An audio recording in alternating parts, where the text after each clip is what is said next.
I'd like to extend a warm welcome to everyone who's joining us for this special event, the John Kuszczak Memorial Lecture. For those joining virtually, my name is Rhys Mendes. I'm a Deputy Governor at the Banque of Canada. Before turning to introducing our speaker, I'd like to take a moment to share the history of this lecture. The bank established this event in 2002 to honor the memory of John Kuszczak, who passed away that year after a battle with cancer, and who had worked at the bank for more than 2 decades. I joined the bank in 2004, so I didn't have the opportunity to work with John, but those who did remember him as a special person and a much-loved colleague. Extremely thoughtful, insightful, and creative. And always willing to share his time and energy as a source of ideas and a trusted sounding board. Former colleagues tell me that John had a knack for seeing what others didn't and for questioning accepted wisdom, always with a view toward promoting the public good. The focus of John's work was using theory and econometric techniques to answer the important macroeconomic policy questions of the day. So it's fitting that the economist giving this year's lecture approaches his craft in a way that bridges theory, empirics, and policy. It's my great honor to introduce Ricardo Reis from the London School of Economics. Ricardo is a distinguished economist whose research focuses on key areas of macroeconomics and finance, particularly monetary economics, inflation dynamics, and fiscal policy. He is currently the A.W. Phillips Professor of Economics at the LSE, as well as a frequent and highly influential contributor to many top academic journals. And as of this year, he's a Fellow of the British Academy. Ricardo's influence naturally extends into the policy-making world. He serves as a consultant for institutions such as the Bank of England, the Riksbank, the Federal Reserve Bank of Richmond, and the European Stability Mechanism. And he sits on a wide range of economic advisory boards, councils, and committees. I should also note that Ricardo has been to this conference before. In fact, in 2009, he discussed a paper that I presented. And more recently, he participated in an important conference at the bank ahead of our 2021 renewal of our monetary policy framework, which helped to really focus our thinking. Ricardo's contributions span a broad range of areas. I couldn't possibly cover them all, but let me touch upon a few. One of Ricardo's biggest contributions is his work on sticky information and inattentiveness, which provide an alternative to traditional rational expectations theories. In this framework, firms and households update their information about prices in the economy only sporadically rather than continuously. This helps to explain why inflation, output, and wages often respond sluggishly to shocks or changes in monetary policy. His ideas on this front have advanced our collective understanding of how inflation expectations are formed and the complexities that central banks face in controlling inflation. Ricardo has also contributed to the design and evaluation of monetary policy frameworks. Among other things, his focus in this area has been on how central banks stabilize inflation and how they can manage liquidity in support of the international financial system. Ricardo has done a lot of work on the interaction between fiscal rules and economic outcomes, with a particular emphasis on public debt management and the sustainability of public spending. His research into how fiscal and monetary policies can interact is especially relevant for understanding periods of low interest rates and high public debt. This has provided insights into the limits of fiscal stimulus spending and the inflation risks associated with excessive borrowing.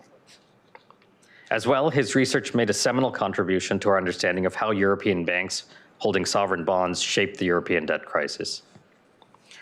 Ricardo's insights are highly regarded on a range of issues that are particularly salient today, such as how to improve monetary policy frameworks after a crisis, and how various global inflationary trends can affect advanced economies.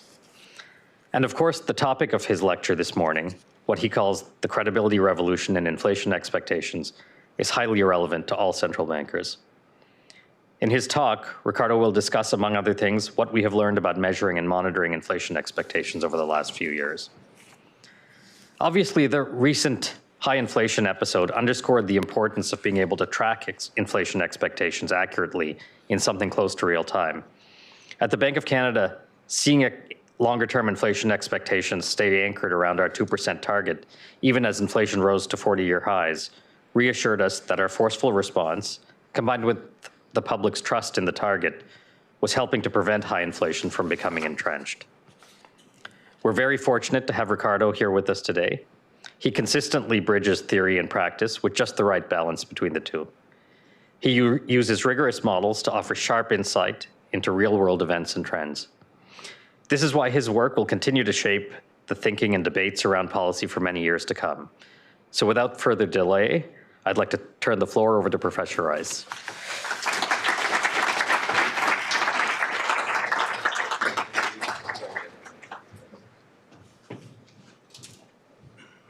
Well, thank you very much. After that generous introduction, I feel like I need to lower somewhat the expectations.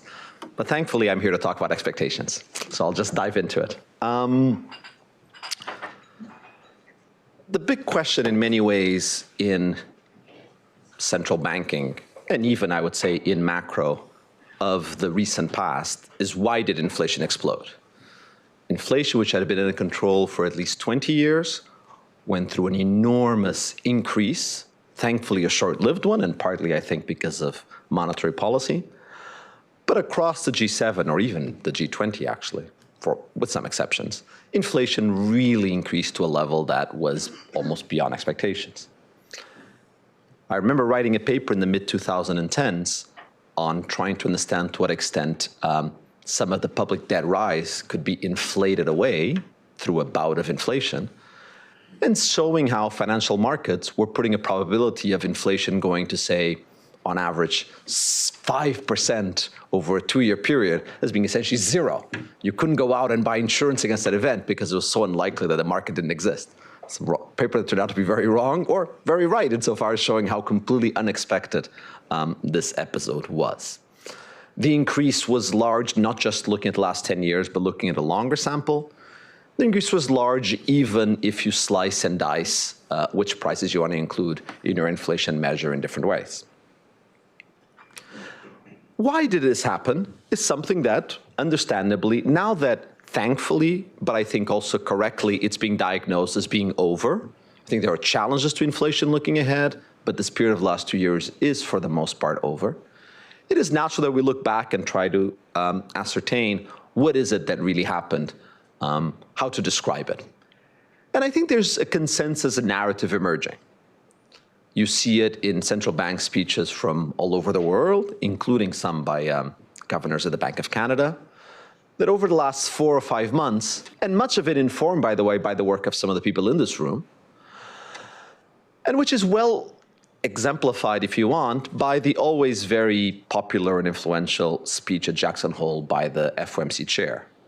So let me remind you of what that narrative is, a narrative with which, by the way, I would also say that I agree with most, if not almost all of it.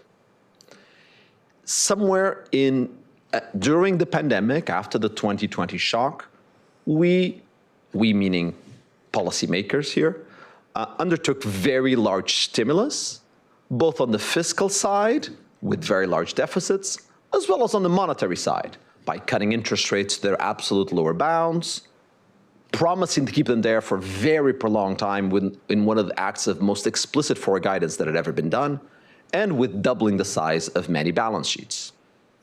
That was probably the right thing to do. I think it was the right thing to do in 2020. But with the benefit of insight in 2021, this turned out to perhaps be a little excessive insofar as the economies bounced back from the pandemic faster than what most of us had hoped for. And moreover, the longer lingering effects of the pandemic turned out to be on the supply side. So the pent-up demand from the pandemic recovering very quickly, all those stimulative policies, as well as changes in the supply side, some of which were themselves, by the way, a consequence of policy, they weren't just bad luck, led to an explosion of inflation in 2021.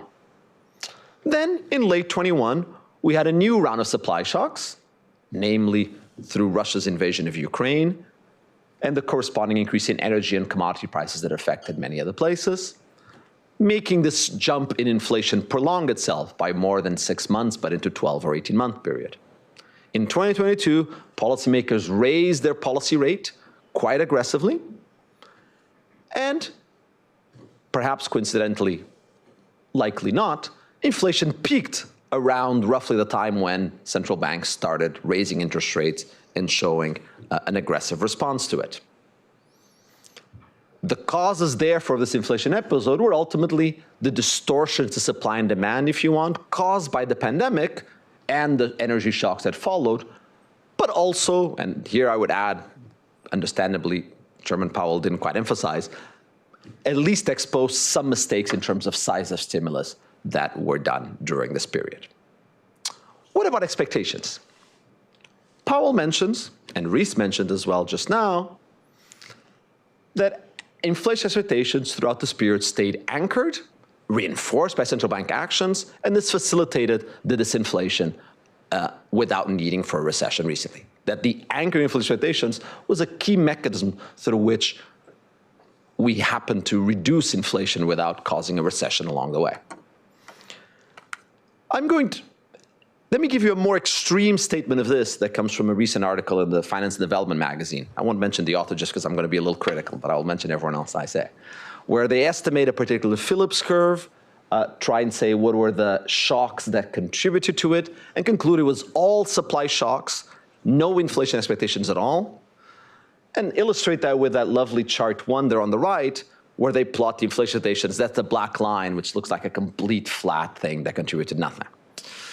This chart is a good example of a statistical reporting crime because, of course, you put energy prices as the axis and they go to 40%, so everything else you looks like a flat line in some ways. On top of it, the plot there, the expectation is that of professionals in the long run. Keep that in mind, as I will come back to that soon. What I want to revisit in this lecture, though, is start with, is that right? Is that one-sentence statement by Powell in Jackson Hole, but again, I could have picked on others, correct? And I'm going to say yes, it is. So no suspense here. Yes, it is. Inflation stayed anchored, comma, at the right frequency. And so let me spend the next 15 minutes on what I mean by at the right frequency. First, if you zoom in, not only by reducing the scale of that axis, but especially by looking at a shorter period of time, and here I put 10 years, but of course I could have, and more accurately probably I should have done 5 years, so you really zoom in, you see that household surveys of expected inflation 1 year ahead, here for the US, really went up and then down. It's true that if you compare the beginning of 2021, or even middle, and the end of 2022, that is, you take an 18-month or a 2-year period, absolutely you can say expectations were anchored. But if you look at the month-by-month variation during that 18 to 24-month period, it also seems to me clear, although it's all certainly in the eye of the beholder, that expectations of inflation went up and then went down, and this was quantitatively very large. This is really a very large increase by any historical standards of what happened to expected inflation by households 1 period ahead. Moreover, when one speaks about anchoring of expectations, it's as much talking about the median or mean forecast as it is, to some extent, to what extent they are responding to shocks. And one measure that the literature has focused, studied, with limitations, with advantages, is to look instead of the first moment, look at the second moment in surveys, measures of disagreement as they're often called, in order to try and ascertain to what extent things are really anchored. If you look at that from that perspective, not only expectations became unanchored already earlier in the late 2020, but the re-anchoring, if you want, has only happened partially. Disagreement is still high in household surveys of expectations in the United States. To look a little more deeply at what happened, there's nothing like, after all, a first and a second moment are nothing but statistics of a distribution. Let's just plot the whole distribution as much as we can and try to see what really is behind it. And that's something that I started doing back in 21 where I was trying to make sense of this. And what you see is that throughout this period from 2020 March until the very most recent observation is a pattern that involved first starting from a normal distribution with a fat right tail that we understand comes from especially older people that live through high inflation periods. During 2021 and 22, what we saw was a big fattening of that right tail with a flattening of the center, followed by the re-anchoring being where the fat tail starts shrinking, but the top continues to be a little flat, which is why medians still show a clear, or even means show what seems like an anchoring, but disagreements show somewhat of a re-anchoring. Now, back in 2021, because I was looking at these pictures from past research I had done 20 years earlier, this got me very scared about inflation very early in 21, because this is a pattern that's very common around large shocks. I had first seen it in work I did with Justin Wolfers and Greg Mankiw about the Volcker disinflation, and even about the 1970s disinflation with very imperfect data. Whenever you get a very large shock, in brief, first skewness moves. Why? Some people catch up, and you see this right tail emergence. Then more and more people join them, and the variance goes up, and only then do the mean starts moving to the right. Skewness clearly moved. Skewness is a very perfect measure, but again, distribution shows you what's behind it. The variance started moving in 21, and yes, in 22, the reason why things got re-anchored was that we never got the mean to move all that much, as you see here in the picture. This, by the way, was a fact that inspired some of the work that Rhys kindly mentioned, old, maybe obsolete work that I had done on inattention-seeking information, but that was really that some people seem to respond and some do not, and that's why you see these, after large shocks, you see these peaks on the right tails, or on the left tails if it was in the other direction. That led to that work. Now, so far I've been showing you the household expectations. What about for the US? What about across the Atlantic? Well, across the Atlantic it's pretty much the same story, so I won't waste your time repeating it. With some slight differences, namely, for instance, this agreement in the euro area seems to already be back where it was, unlike the somewhat persistent impact. What about professionals, you may say? Well, let me go back to pick a little bit on that FND article. The measures that show a complete anchoring, even if you zoom in, are, across most countries that I've seen, professional surveys of long-term expectations.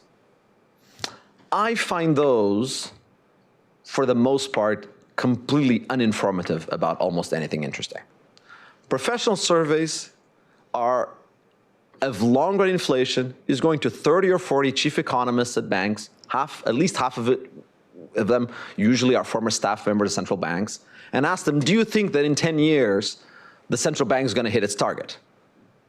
The answer is always 2%. There's always, yeah, of course the central bank is going to hit its target. We trust the central bank.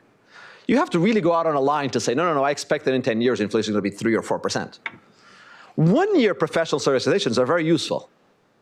Why? Because professionals are really using that within their institutions to say I was ahead of the curve or not. But to ask them, what do you think inflation is going to be in 10 years? They just reply 2% all the time, and you get horizontal times no matter what it is. And I've seen this across all kinds of jurisdictions, with a few exceptions that I'll get to later. But if you look at the households, or even the professionals, by the way, at the 1 year, you would have seen very similar patterns to what I showed you later. But if you look at markets instead of surveys, here we see, on the one hand, a clear rise of expected inflation in the 5-year horizon, more even than in just in the 5-year. So 5-year is what do you expect inflation to be in 5 years' time for the succeeding 5 years, which you can get from, in this case, differences between the yield on real and nominal bonds, but you can also get from swaps. There's a very clear increase from 2020 onwards, but when people say that's a sign of an anchoring, often it's because they're zooming too much the slide and not paying attention to the fact that they fell a lot in 2020. And so that 100+ basis point increase is really, I think, not quite representative of a complete anchoring.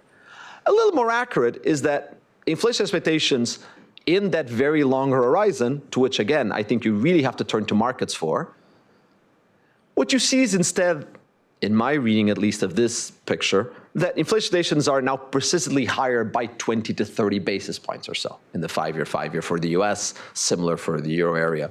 I don't know in Canada. In part, again, I think sometimes people disingenuously say, oh, but when I strip it out of inflation risk premium, maybe those 20 are more like 5 or 10. Aha, it's the same. Wait, but if inflation risk premium are forever elevated, and inflation risk premium are usually around 20, 30 basis points. If all of a sudden they're another plus 20, that's a pretty strong sign of an anchoring. Now, it may not be an anchoring what you expect the mean to be, but it says something about the relevant risk aversion that people have towards inflation. And so here again, you end up with an increase that has persisted somewhat, even though it has reverted afterwards.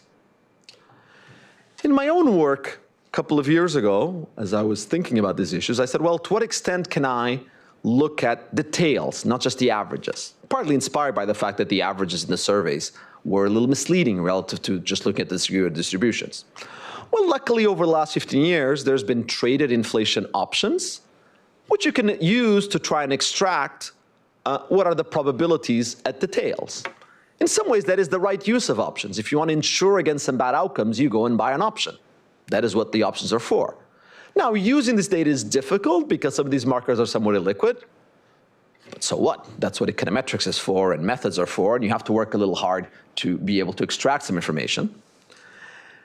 And what I think, and when I look at those and try to build some estimates, what I found was that the probability of inflation being on average above 4% in the 5-year horizon, so it'd be 2 percentage point elevated over 5 years in a long horizon, that's pretty much of a disaster. That's a 20 log point deviation from the announced inflation target moving ahead. Had gone from essentially 0 in the US to reaching as much as 10% throughout 2021, to then re-anchor very quickly, almost to the date to when the Fed started hiking interest rates. At ECB, it came somewhat later and hasn't quite re-anchored quite as much. People are still willing to put a little bit of money to insure against the possibility that the inflation target, say, is forever higher. That would be a way of judging this. A problem with all of these market measures is that you will always have someone, and I encounter that will tell you, oh, but this is all because this is a very illiquid market, it's very noisy, you really should ignore data. Of course, as a scientist, whenever someone tells me, don't look at a data series, I know there's something fishy. Data always has information. It may just have a lot of noise, but the signal is always there. And so I've put in quite a bit of work in the last few years working with a set of very good co-authors to actually collect all the quantity traded in this inflation options in the London market, to which we could have access to actually the regulatory data of everything that gets traded. And the first thing I learned is that a common quip, which is still very used in the US, I can't assess if it's true in the US, I don't have that data, I do have the one in the London markets, is that, oh, nobody trades these options, nobody trades swaps, it's a dead market. Not true in the London market, simply not true, factually incorrect. That is just not true, even though it gets repeated very often. People say, oh, but you don't know, Ricardo, about the US market? No, I don't. Give me the data. Oh, we won't give you the data, but trust me, there's no trades in it. In the London market, there's a lot of trades in it, both in the options and the swaps. Using the quantity in the swaps, again, with Salim Bahaj and colleagues, we develop a method to try and extract liquidity, because once you have the quantity and the prices of each agent, we're able to extract what we think are good measures of liquidity premium. And what we found is that the increase and re-anchoring of the inflation expectations was there even when you clean for liquidity premium. It wasn't just that these markets somewhat malfunctioned in giving what seemed like a rise that wasn't. That's in the long horizon, the 10-year horizon. When we look at the shorter horizon, say 2 to 3 years, it is true that the data has an enormous amount of, let's say, liquidity noise, which I'll just define here briefly as shocks to the individual participants driving prices. But even there, when you look at the low frequency component of the data, you do see the anchoring and re-anchoring coming clearly from the market prices. So as I combine all of this, and all I've done is look at raw data, I don't feel ashamed of doing that. It took a lot of work. Some of the papers that I've shown you here took a lot of work to actually just measure the actual data to look at expectations. And it takes a lot of work because it's not enough just to plot, again, the SPF 10 years and put it in a plot and marvel at the horizontal line. But you really, as you start digging into this topic, understand that you need to look at the micro data, you need to look at distributions, you look at markets into what are liquidity premium, options, swaps, difference between swaps and treasuries, if you really want to get a more rich measure, but also accurate measure from where we can extract more.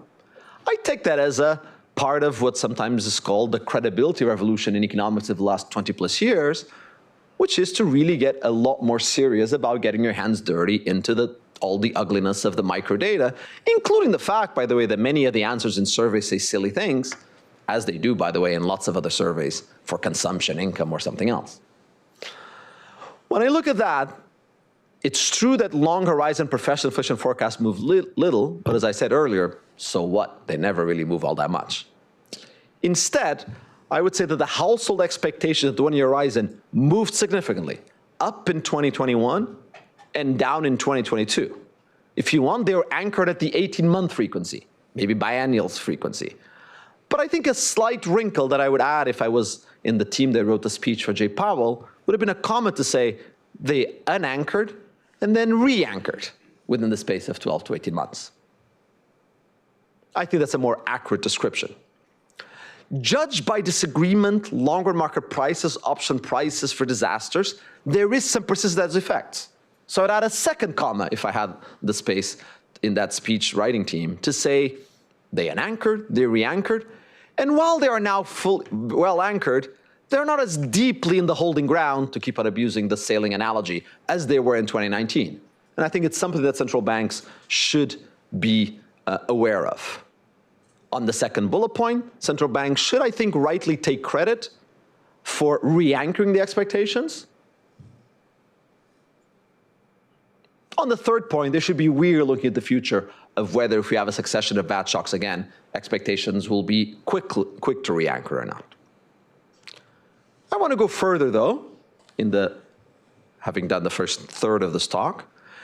In the next third, I want to ask, beyond measurement, continue with what I call the credibility revolution, which is to move on from not just collecting microdata and looking at it carefully. Hopefully, in this 20 minutes, I was able to show you and translate some of the work that I try to carefully look at the data.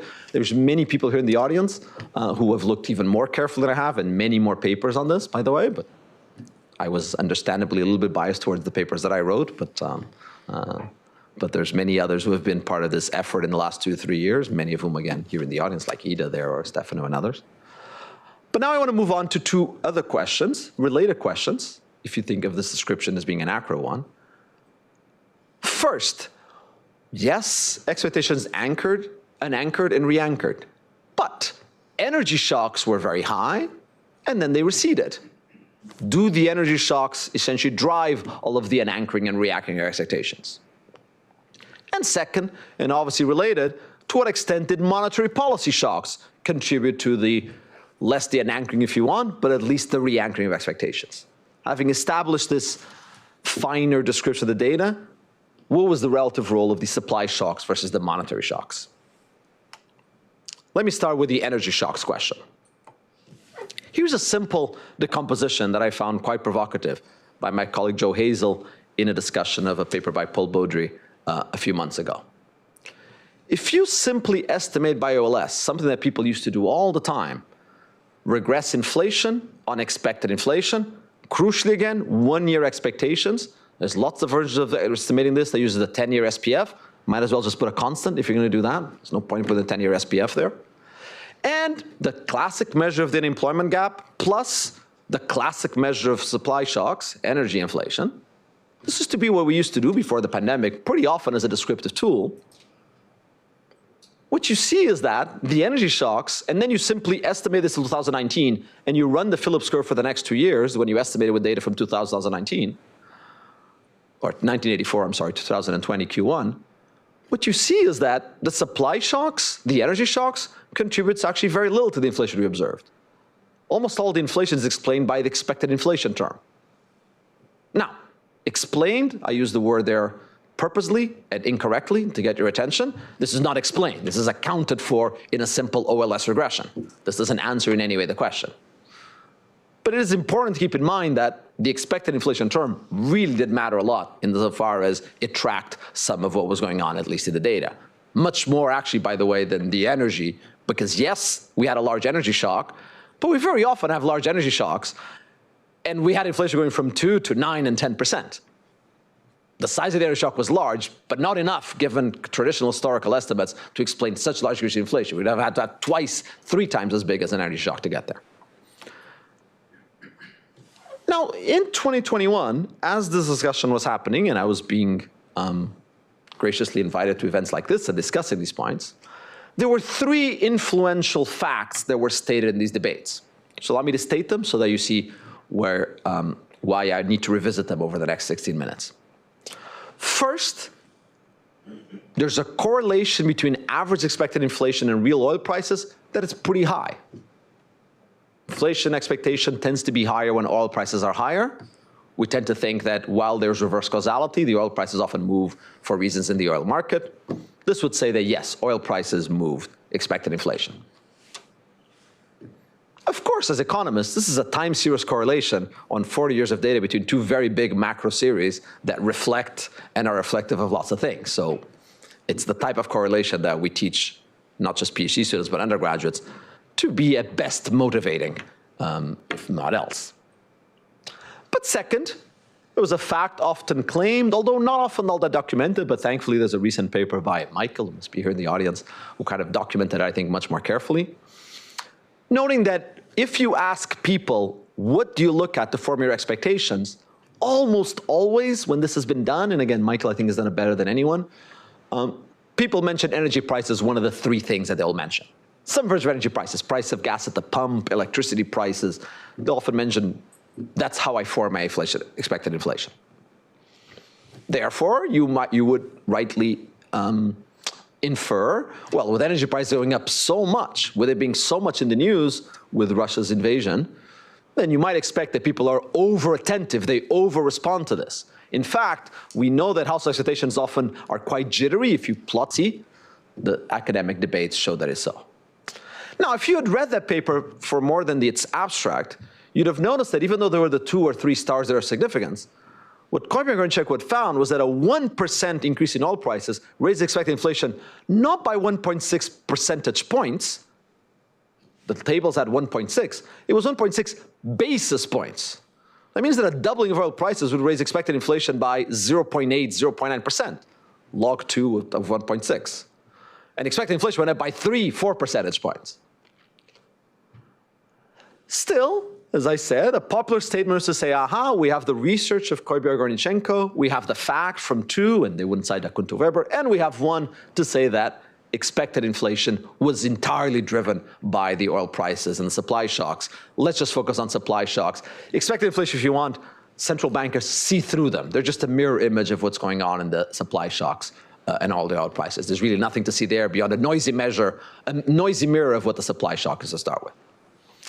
Let me try to revisit this question. I mean, I did quite a bit of work on inflation on surveys a long time ago, but I felt that I had to go back to this. And so I did look at this data and wrote a paper trying to make a little bit of improvement on that. And so let me describe that.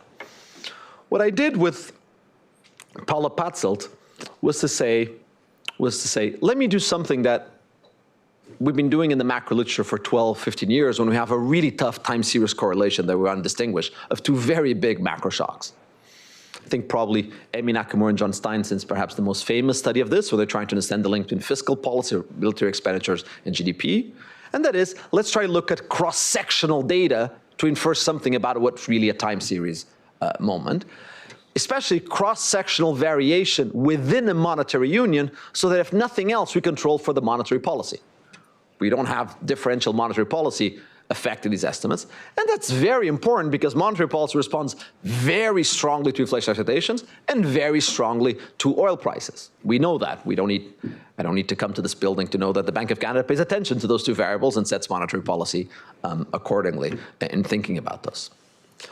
And so given that, now the issue though is that if you want to use cross-regional variability and you try to do it with the Michigan survey, which is the conventional survey people had used, you run into the problem that the Michigan survey asks for 100 people.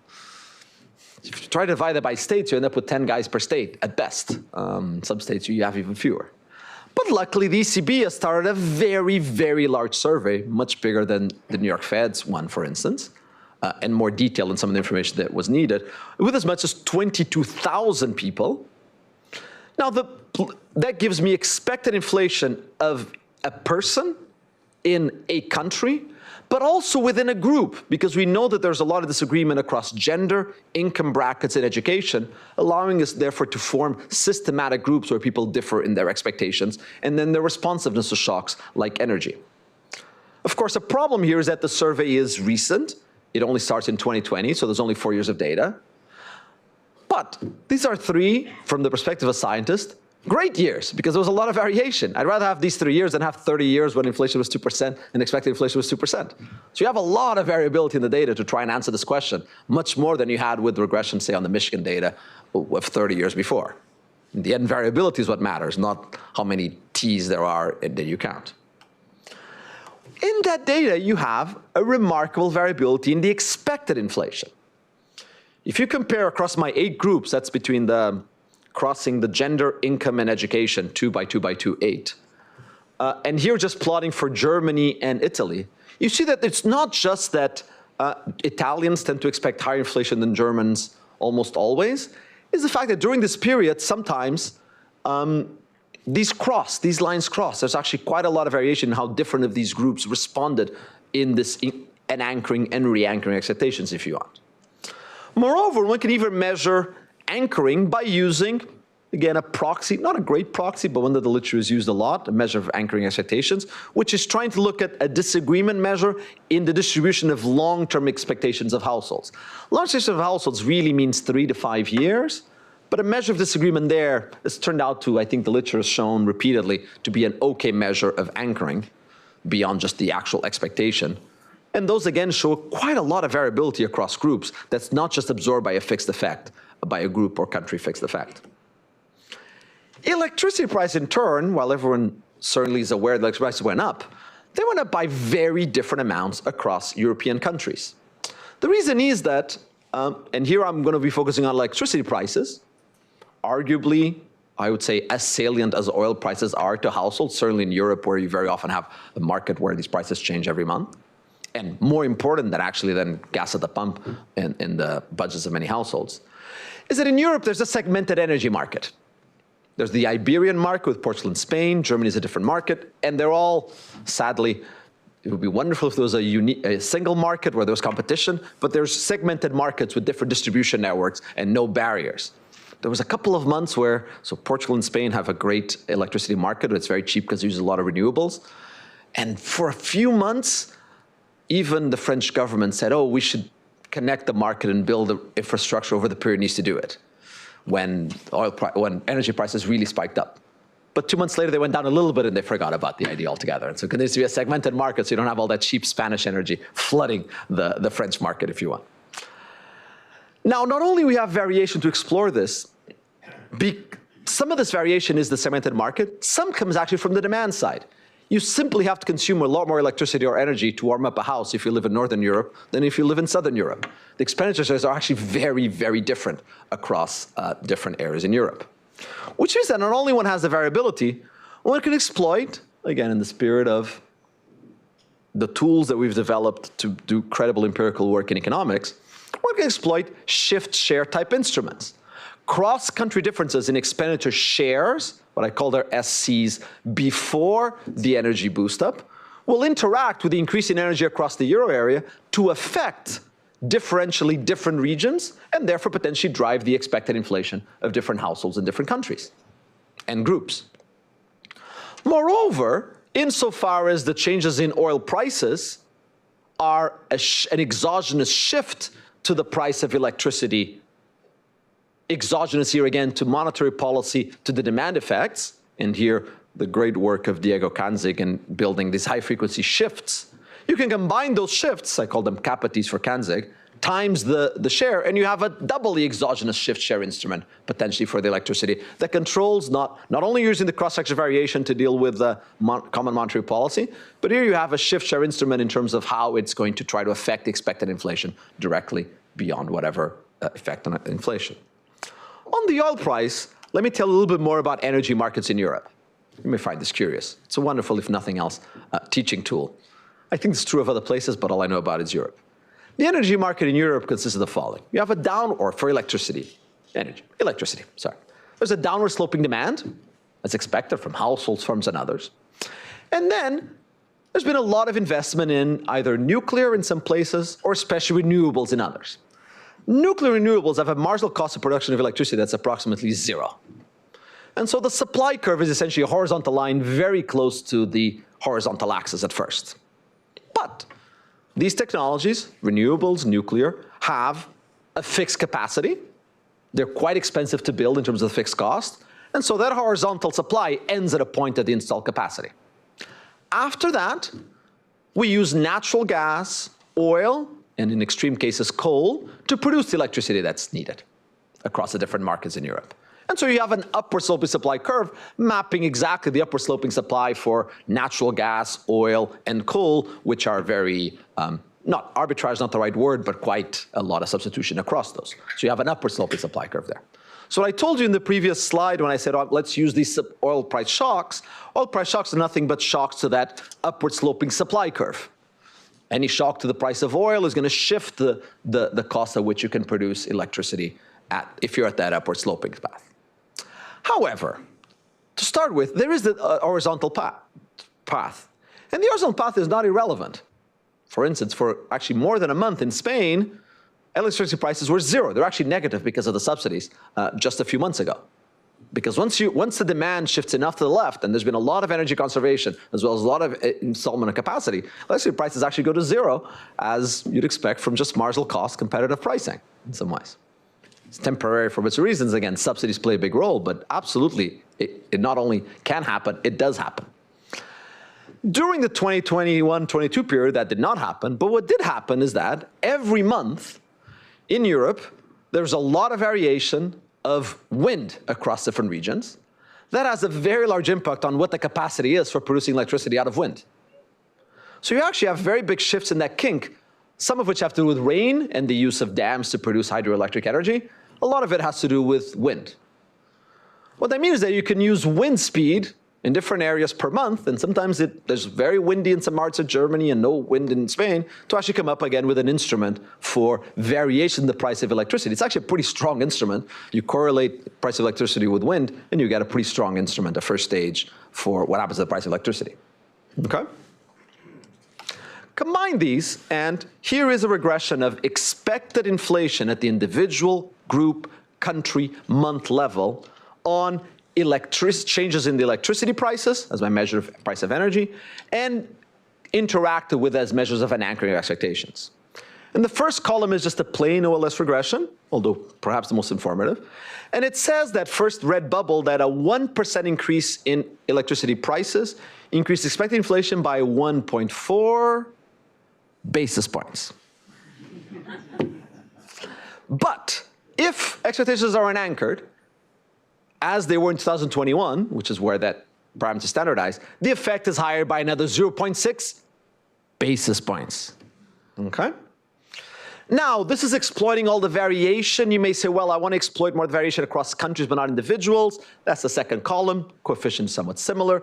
If you use other measure of an anchoring, I only showed you the one that showed the smaller effect, but the effect of an anchoring can be even much larger and almost triple the effect. That is, when disagreement is very high, the impact of an extra shock is very high. That's the third column.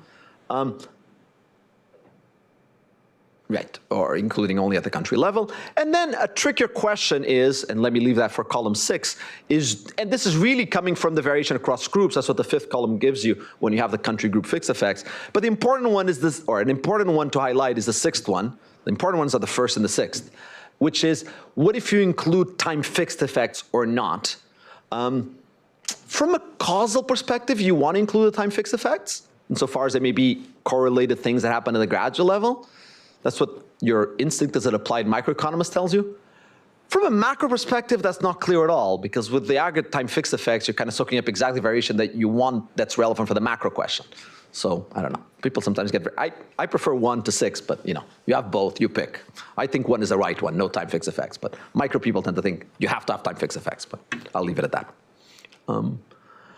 If instead you use my instruments, the first column is just standardized because these are now 1 standard deviation shocks instead of 1%. You see that looking at these shift shares in 2 and 3 lead, if anything, to larger effects of the energy shock. But again, larger by some, but not a huge amount, and I'll get back to that soon. The wind shock is the fourth column that shows not as much of an effect, although that's the change in effective inflation in the 6 months after. If you go to 12 months, you see something. Interesting. Let's dig a little deeper so that the regression doesn't mislead us. Let's do just some impulse responses, local projections on these shocks. And that clarifies what's going on in the wind, as well as show you something that a regression can sometimes hide, which is first that across all of them, the response of expectations is actually relatively sluggish. If it was the case that people paid a lot of attention to energy prices and overreacted to them, as was my prior coming into this work, the prior that was repeated to me over and over, and I repeated myself in 2021, you'd expect that people move a lot after the energy price, and then after 3 months, it goes away because they're just being over-responsive, over-attentive. But that's actually not what the data says. It's showing this 3, 6, 9 month, in the case of the wind instrument, 9 to 12 months for the effect to build up somehow. Always bigger with anchoring than anchoring. That's the red as opposed to when stations are more anchored in red as opposed to blue.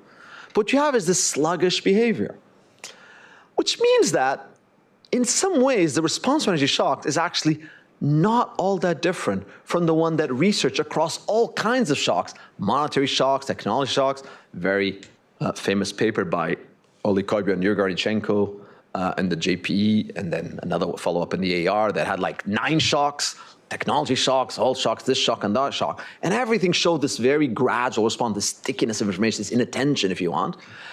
But it seemed to be repeated that energy was an exception to that. It doesn't seem like an exception to that. Again, you get this kind of gradual effect of people not paying all that much attention to it, after all.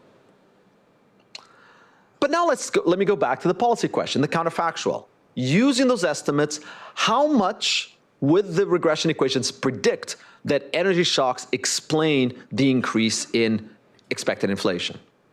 Strictly speaking, that's the red line there. Actual expected inflation in black in the euro area, red line, the one strictly only predicted by the energy prices. Blue if you include the dynamic effect, so by then you're not sure if it was the energy price or not.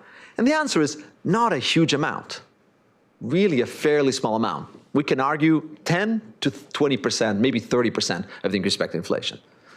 In other words, yes.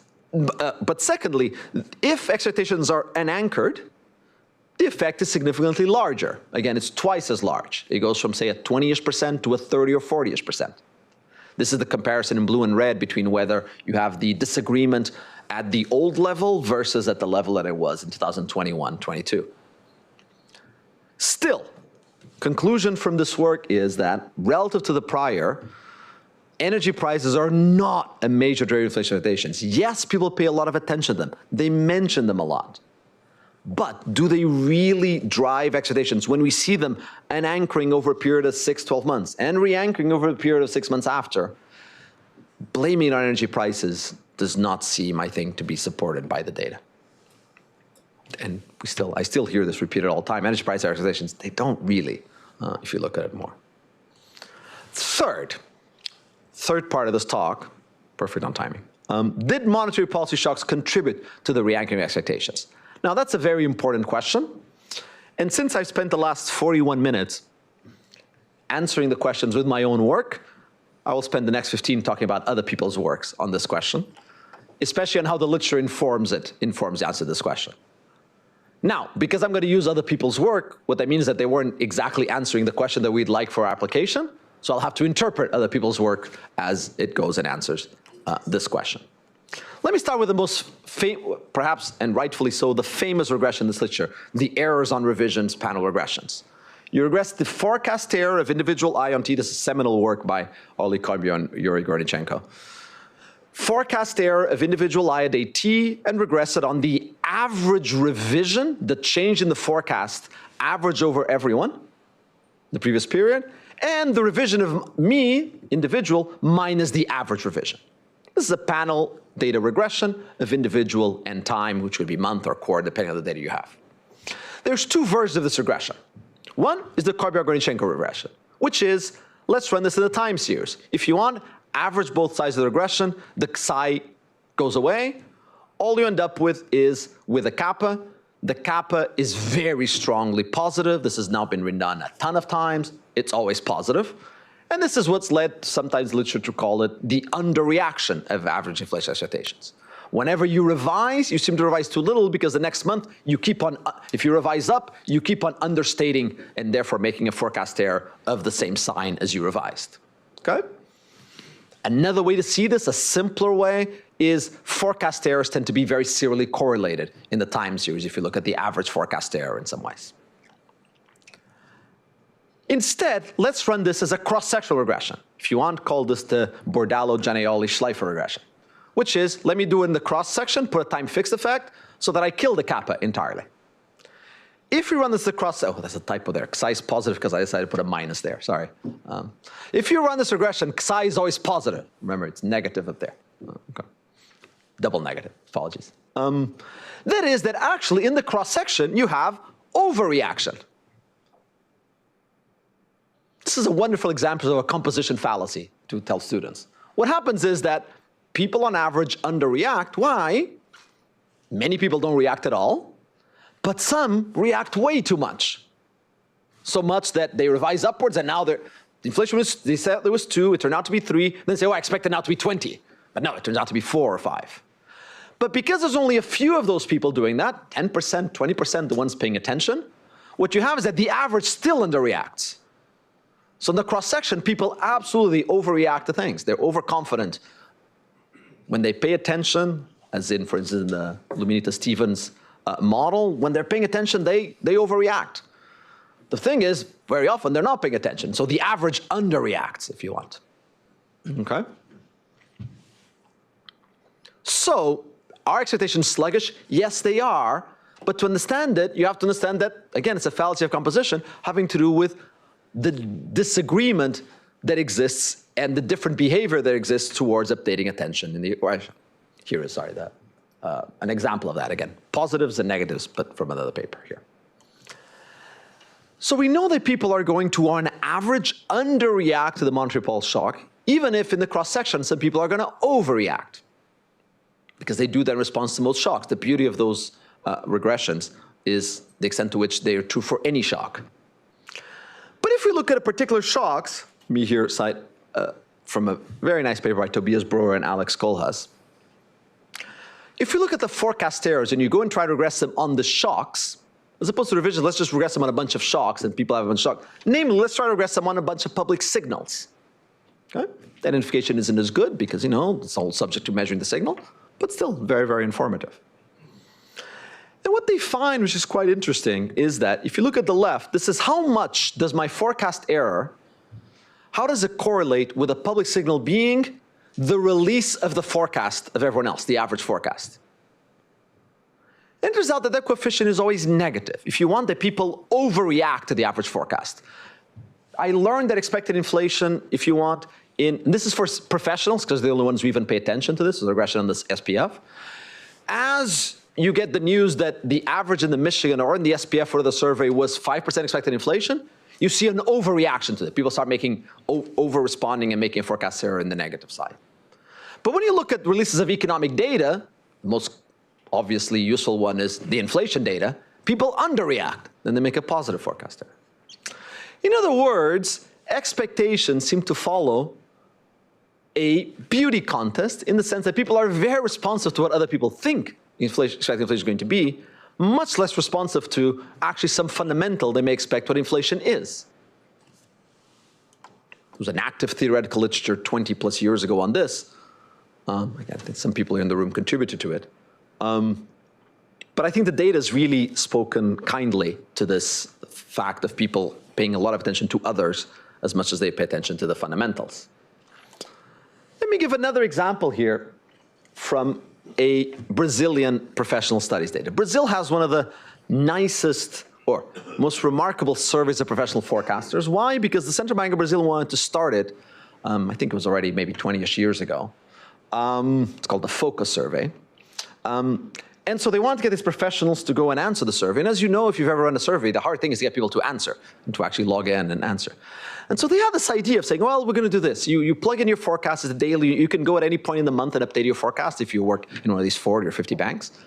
But what we're going to do is at the annual conference at the end of the year, this would be the equivalent of this, whomever was the best forecaster comes on stage and gets a little piece of paper from the deputy governor or something.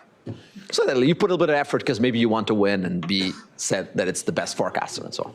And you make sure that they're putting a little bit of effort. Well, what happened in the very first edition? The guy who got the prize, or the bank, guess what they did? And if you know a little bit about financial markets, you know that's how it works.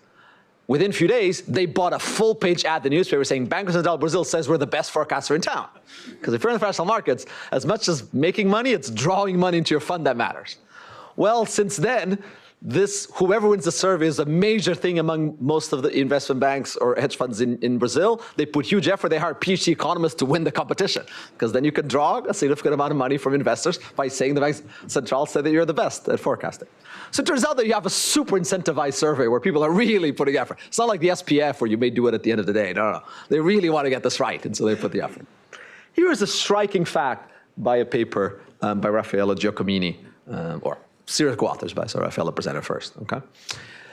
What you have there is the number of people that log in red into the survey to update their forecast. Because again, you have to log in, and you can do it 5 times a day if you want, but usually people log in, but they can do it at any point during the month if you want.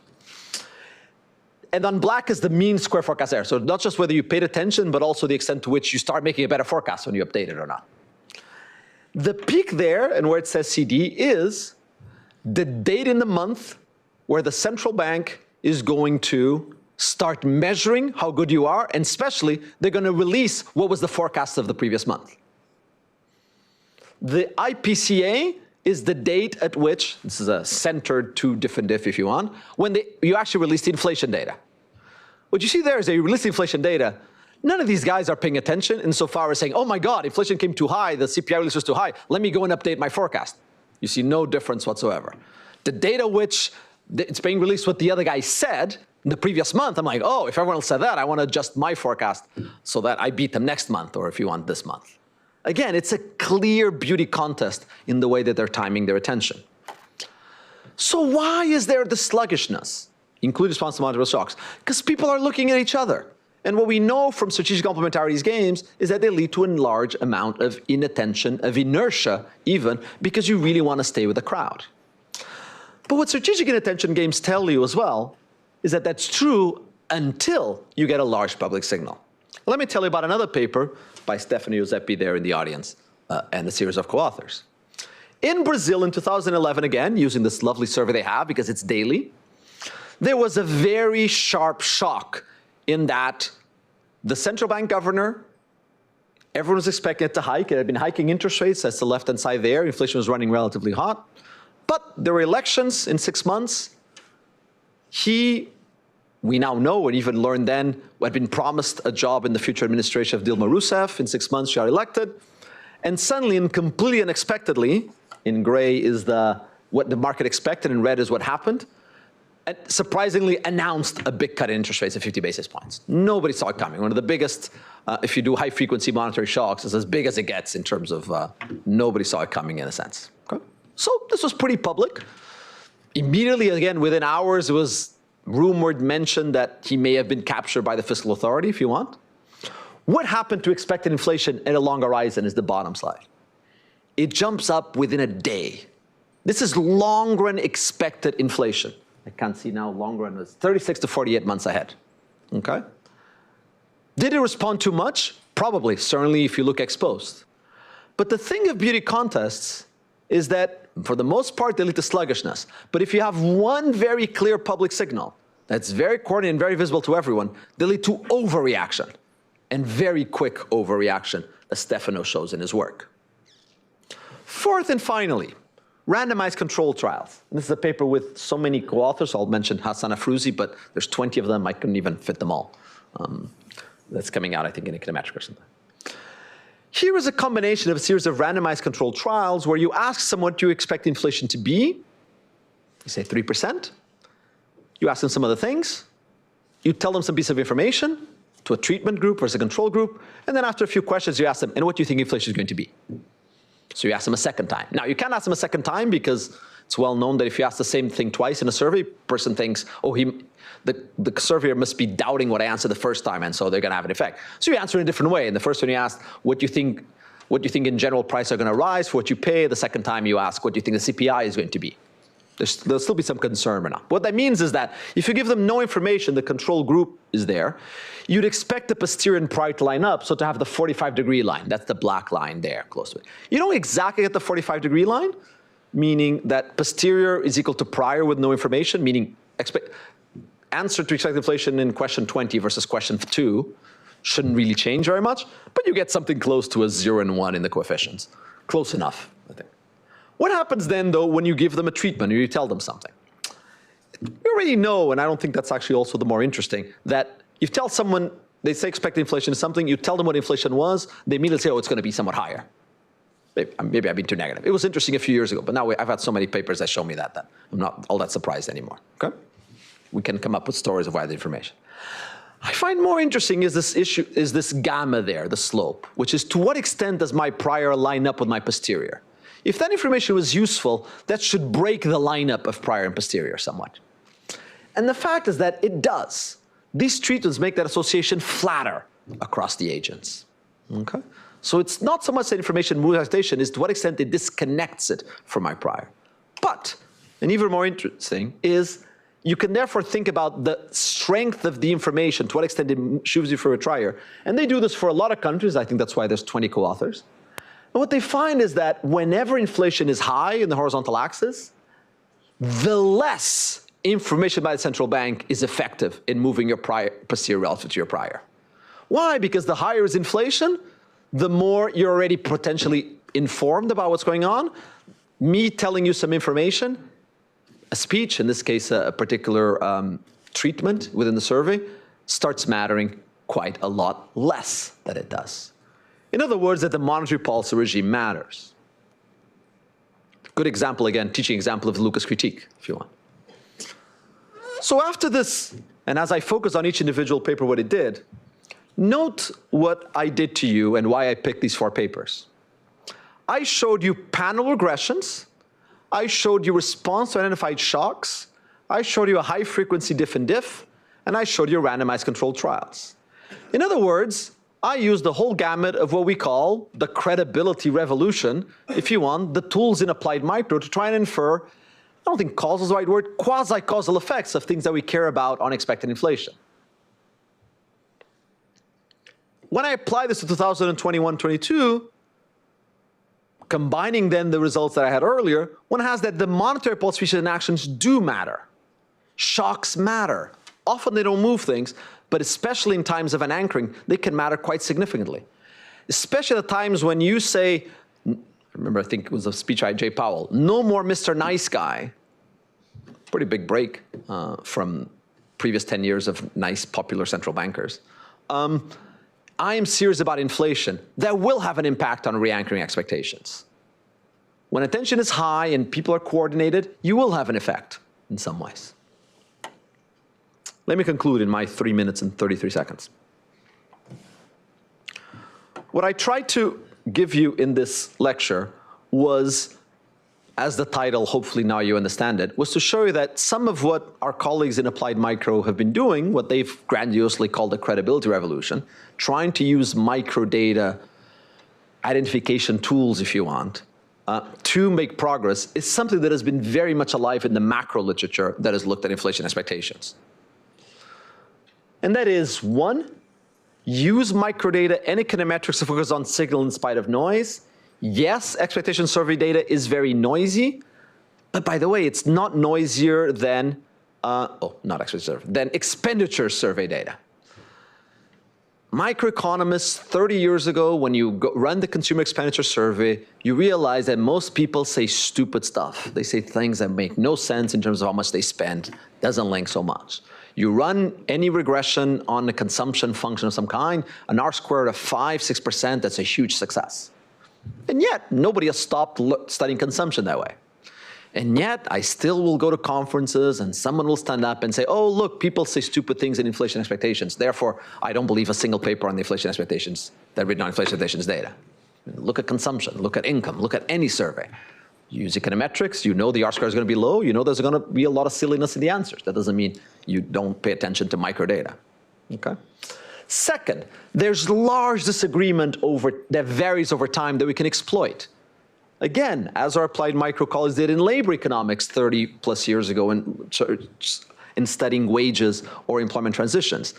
If there was only the macro shock, doing the microdata wouldn't help very much. But and even though you think, well, expected inflation, it's the expectation of a macro variable, microdata is not going to help. It's going to show me that you're an optimist and I'm a pessimist. No, that disagreement really changes. A lot of variation here that we can exploit to learn things by using micro to macro approaches. Third, who answers matters. Professionals versus households. The horizons matters. market prices matter insofar as they measure marginals as opposed to average forecasts. And that's okay in the same way that, again, applied microeconomists in health economics have learned that you just don't go and ask, are people healthy? You realize that it matters a lot if you're asking about life expectancy, obesity, or whatever other measures.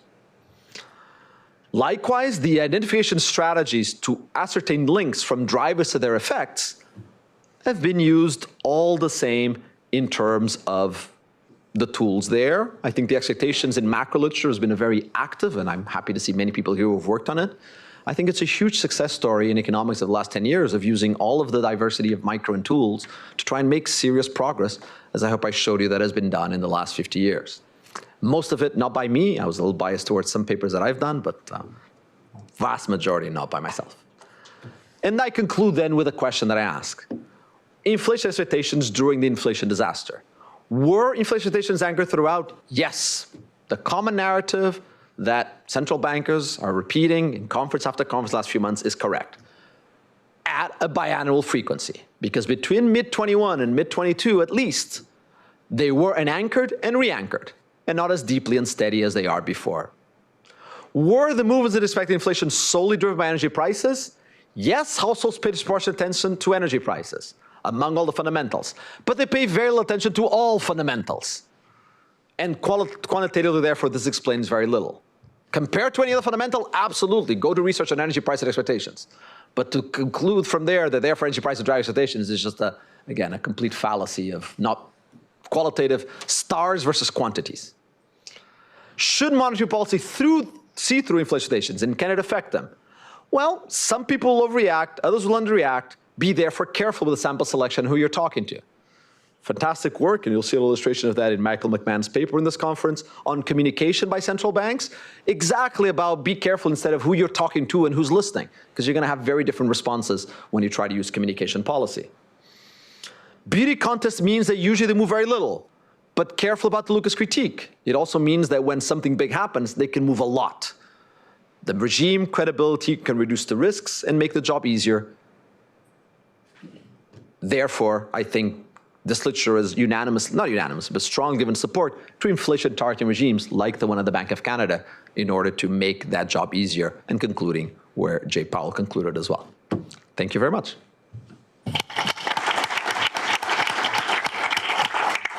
Thank you.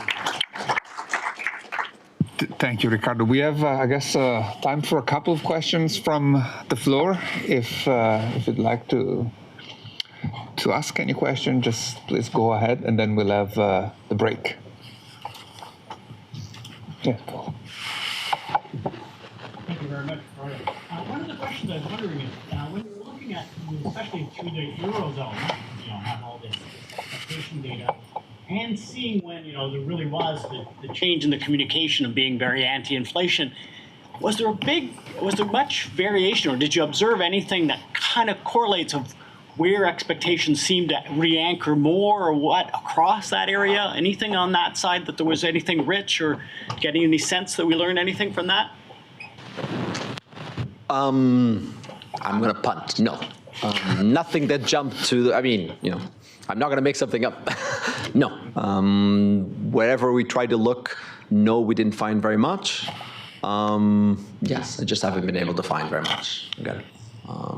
There's a lot of questions to be asked. Paul, you have a fantastic paper on this area recently on the supply shocks and inflation and the expectations, interaction. And I think there's still just a lot of progress being made on this.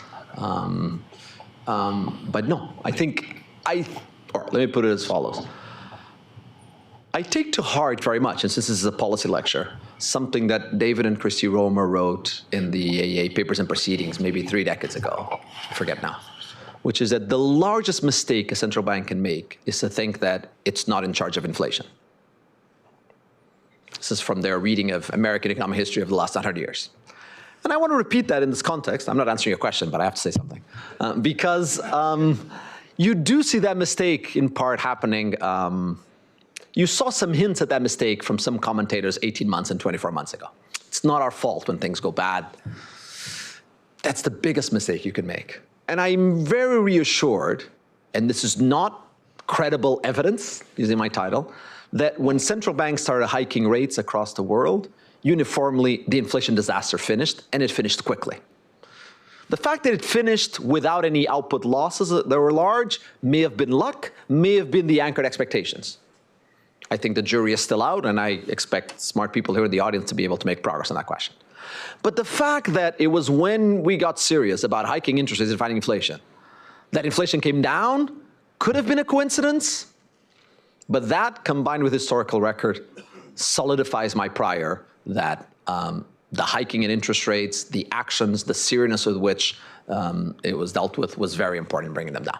But I reflected to you my prior and why I got stronger. That's not the same as having, again, given the title of this lecture, credible evidence that it is so. So I want to be careful of that.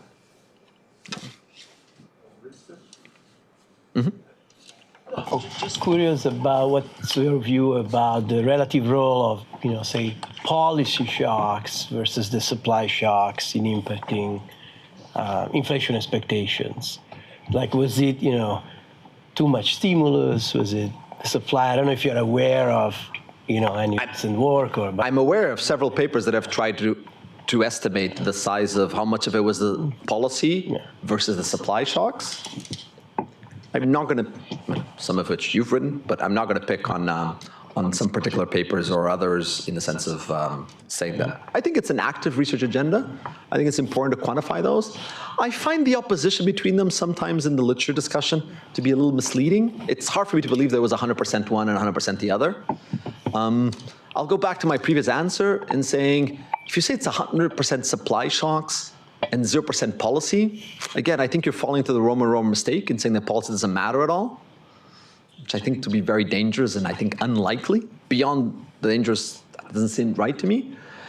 Ultimately, it's how policy responds to the supply shocks. And so there's a sense in which the question in itself, Stefano, is partly unanswerable in that, policy for the most part is endogenous, and the policy shocks, many of them, meaning I like to think more of it was the coefficient of the Taylor rule that was different in 2021 and contributed to the inflation, rather than a shock to the Taylor rule in some ways.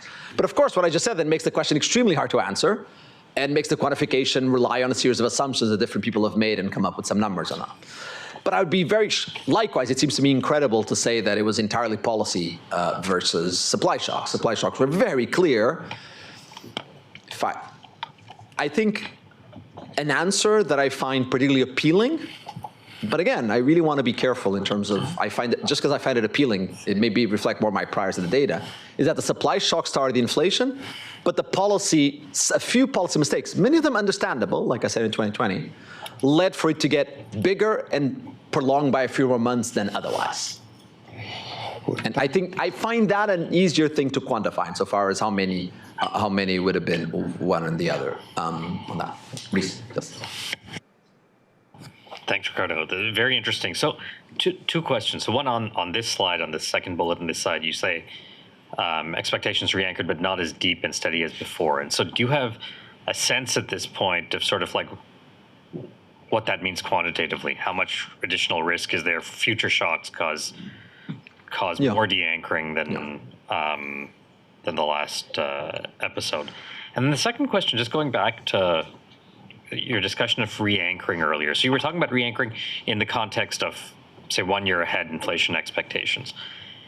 But so can we really think about anchoring when talking about like 1 year ahead expectations? Because it's sort of like, 1 year ahead expectations could rise just because I temporarily believe inflation is going to be temporarily higher, but I still believe that inflation is going to eventually go back to target. And so in some sense, how do you think about anchoring and re-anchoring in the context of looking at shorter term inflation expectations? So in terms of the short term, what I did there was say, look, if I started from a prior where the inflation problem is back, looking at the 1 year now, if we're now roughly at what the steady state of monetary policy is, then the 1 year today would be informative. As you said, at any one date, the 1 year will not be, but after you think you've converged into steady state, the 1 year will be useful.